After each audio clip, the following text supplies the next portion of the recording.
compte rendu de la 48e réunion ordinaire du Conseil des ministres du vendredi 20 juin 2025.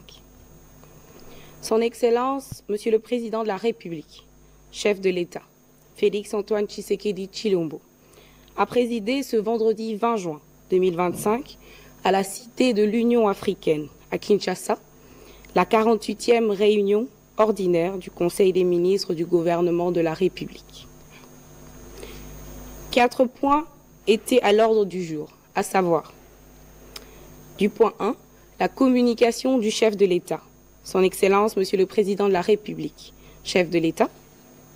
Du point 2, point d'information. Du point 3, approbation d'un relevé de décision du Conseil des ministres. Du point 4, examen et adoption d'un texte. Du point 1, communication du Président de la République. La communication du Président de la République, chef de l'État, a porté sur 2 points principaux, à savoir de la réduction de la fracture numérique dans notre pays.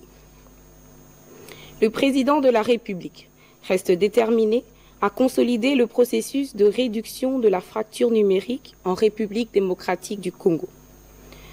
Malgré les efforts déployés et les atouts dont dispose notre pays, les défis à relever sont encore importants afin d'accroître la connectivité.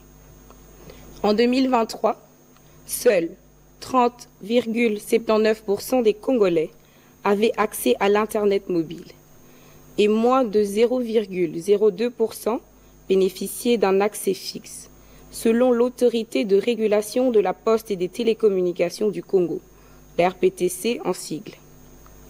Le déploiement de l'infrastructure de fibre optique a besoin d'environ 50 000 km de réseau supplémentaires.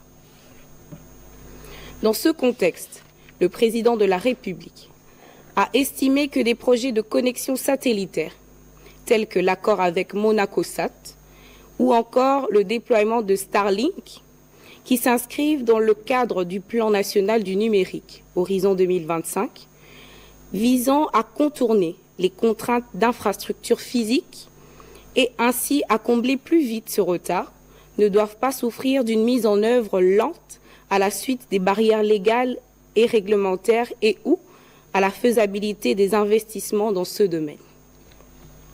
À cet effet, dans le souci de stimuler l'économie numérique, un secteur aujourd'hui reconnu comme un levier de développement socio-économique, il a soutenu la démarche de renforcer les partenariats avec les entreprises offrant des solutions d'accès accru à Internet afin de générer de nouvelles opportunités d'emploi, favoriser l'entrepreneuriat technologique et améliorer l'efficacité des services publics qui continuent de souffrir de leur faible digitalisation.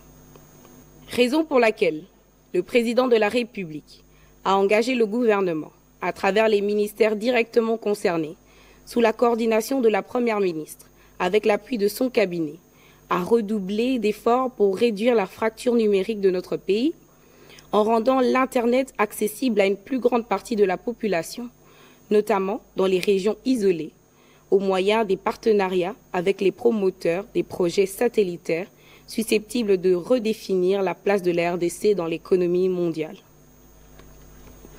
Des mesures fiscales et parafiscales, incitatives idoines, doivent être proposées et rapidement adoptées, notamment pour faciliter l'importation des équipements et réduire les coûts du service. Point 2. De la nécessité de renforcer les mesures de contrôle des documents et titres de voyage.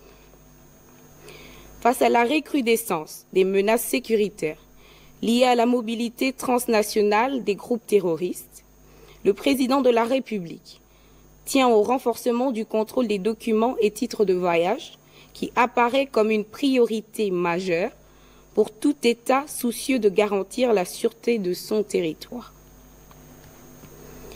L'expérience des dernières années démontre que la falsification, la contrefaçon ainsi que la fraude documentaire constituent des leviers privilégiés pour l'infiltration des personnes radicalisées à des fins criminelles. Dès lors, a-t-il insisté, la vérification rigoureuse de l'authenticité des passeports, visas et autres titres de séjour devient un impératif sécuritaire majeur.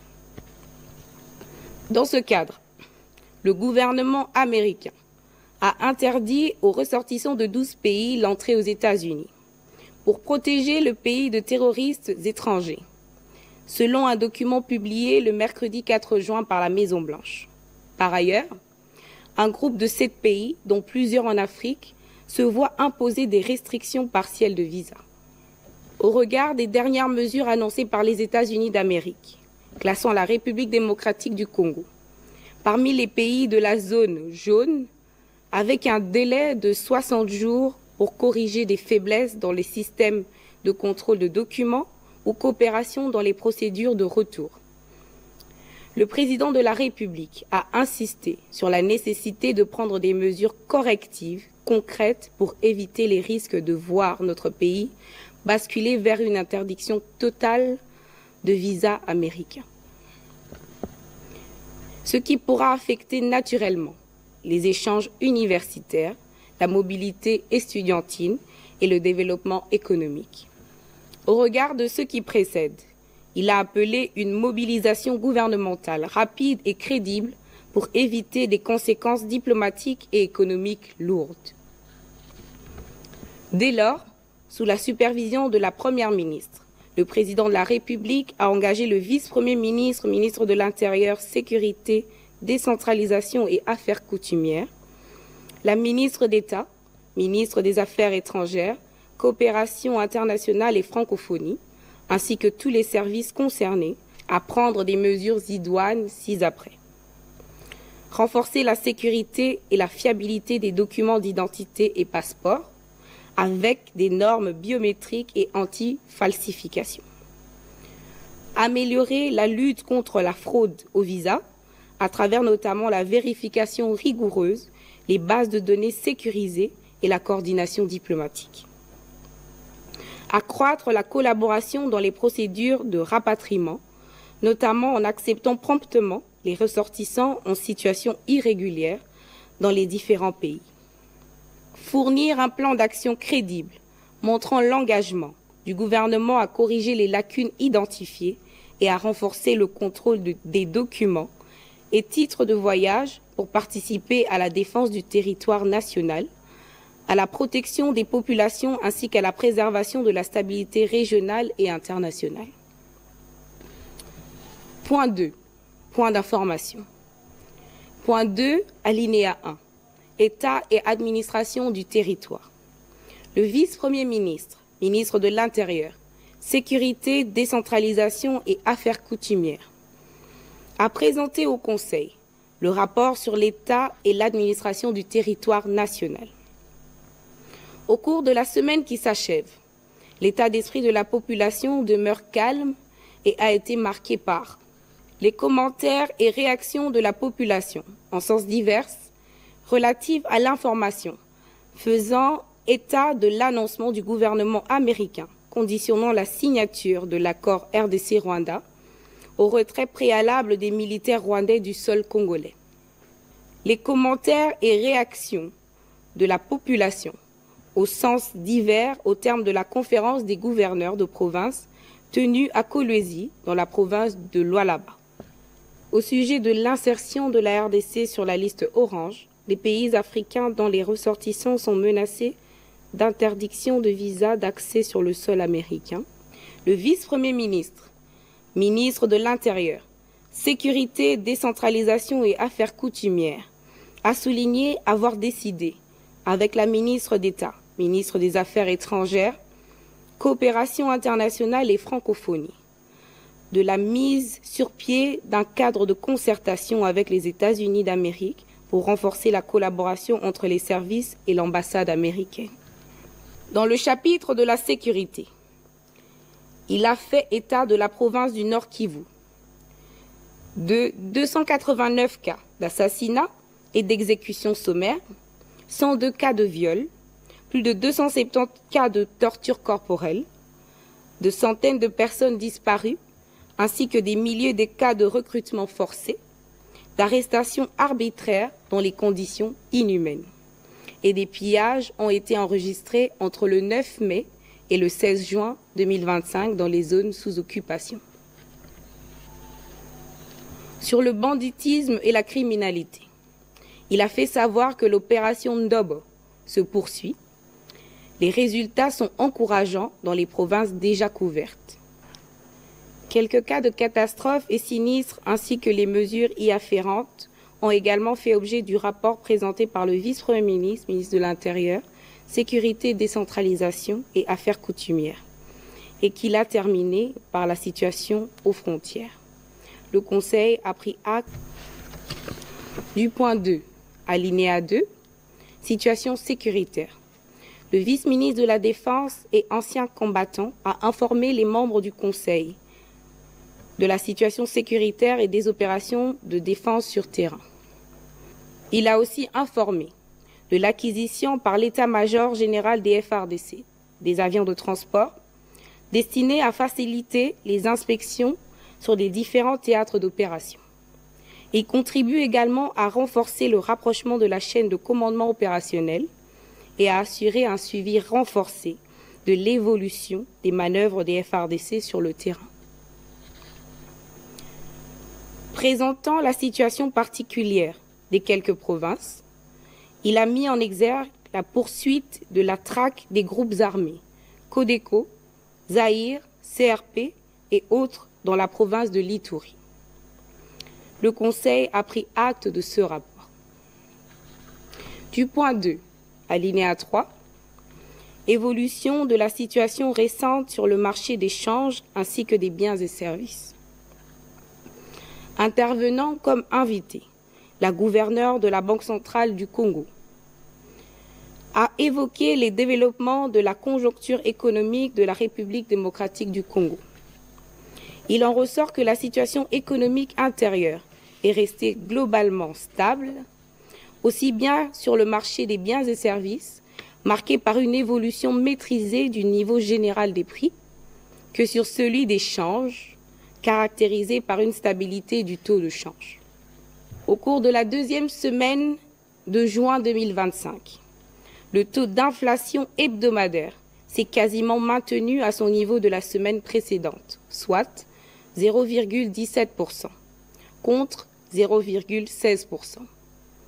De janvier 2025 à ce jour, le taux d'inflation enregistré est de 3,93%, contre 6,96% à la période correspondante de l'année précédente.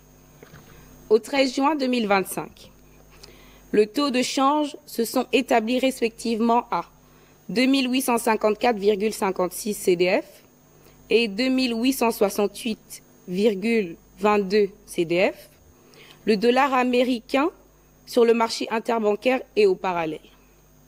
Comparativement au 6 juin 2025, le franc congolais s'est apprécié de 0,36% sur le marché officiel et s'est déprécié de 0,17% sur le marché parallèle.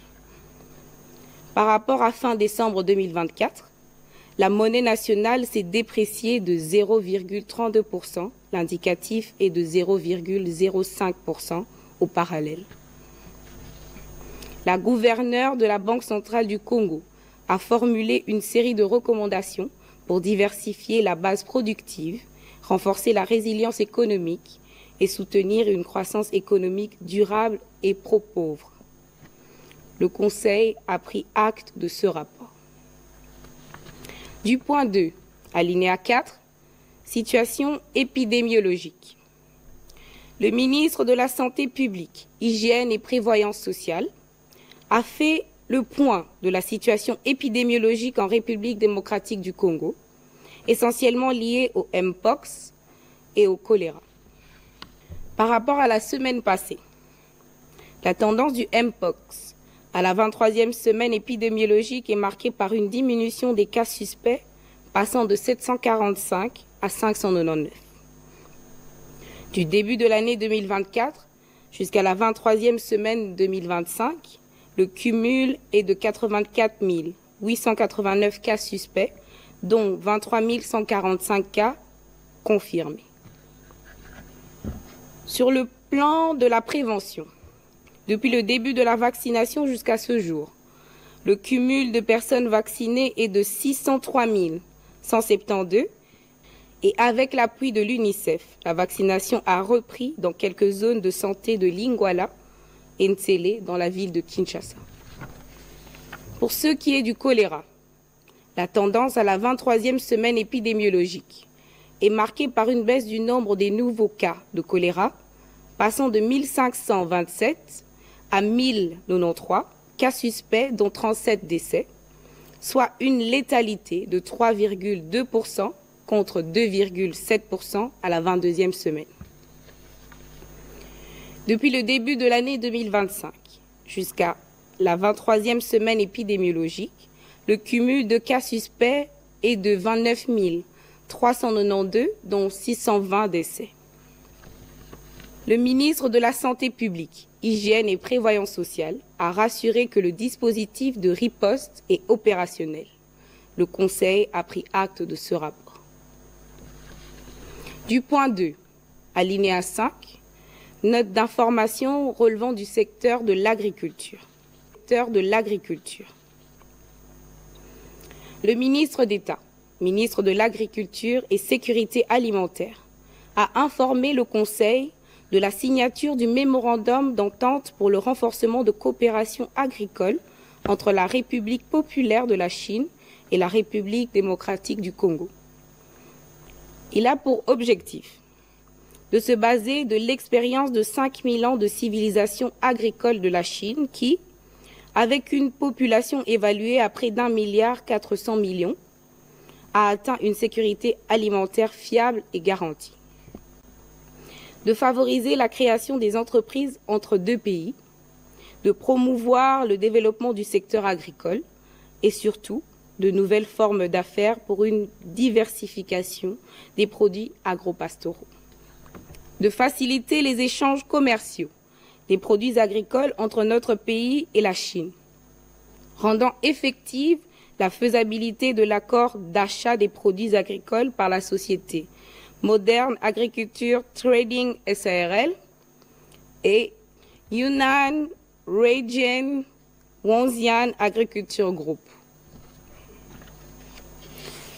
D'intensifier les échanges avec le personnel scientifique de la Chine pour l'accroissement du secteur de la recherche scientifique agricole de notre pays, élément de base pour une agriculture développée et durable. En terminant, le ministre d'État a proposé au Conseil la mise sur pied d'un comité multisectoriel devant travailler sur chacun des aspects de ce mémorandum d'entente. Le Conseil a pris acte de cette note d'information.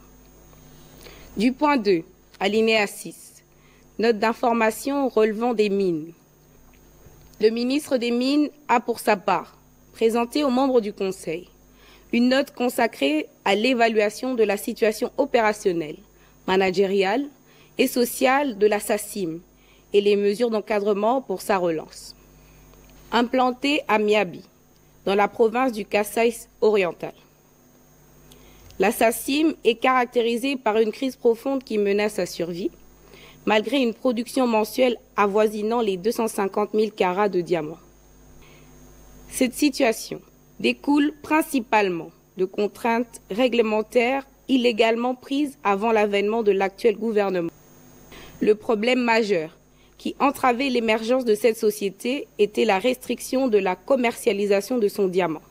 En effet, l'arrêté ministériel numéro 00049/mine/01/22/2022 du 22 février 2022 imposait à la SACIM de vendre ses diamants exclusivement à un nombre restreint d'acheteurs congolais agréés par le Centre d'expertise, d'évaluation et de certification, la CEC en sigle. Cette limitation a été réputée responsable de la baisse des revenus avec comme conséquence des retards de paiement de salaire, avec des arriérés atteignant jusqu'à 13 mois. Cette situation a provoqué des manifestations des travailleurs et menacé la stabilité sociale de cette partie du pays. Pour apporter une solution à cette situation, un arrêté ministériel a été pris le 2 juin 2025 afin de rétablir la liberté de la commercialisation des diamants conformément aux dispositions du Code minier. Le Conseil a pris acte de cette note d'information.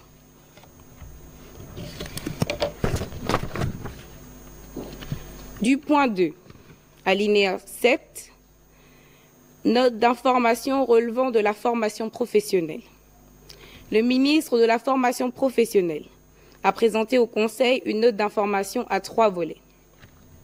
Premier volet, le rapatriement des boursiers congolais du Maroc. Sur ce volet, il a relevé que plusieurs compatriotes ont achevé leur formation grâce à une bourse de la coopération avec le Royaume du Maroc. Chaque année, 30 jeunes Congolais bénéficiaires de cette bourse ont la possibilité de suivre des formations professionnelles de qualité à l'étranger. Cet effort, soutenu par son ministère, vise à développer les compétences de ces apprenants afin de contribuer au développement durable de notre pays. Le ministre de la Formation professionnelle a sollicité l'implication du gouvernement pour un appui en faveur de ceux qui poursuivent leur cursus et certains qui veulent rentrer au pays.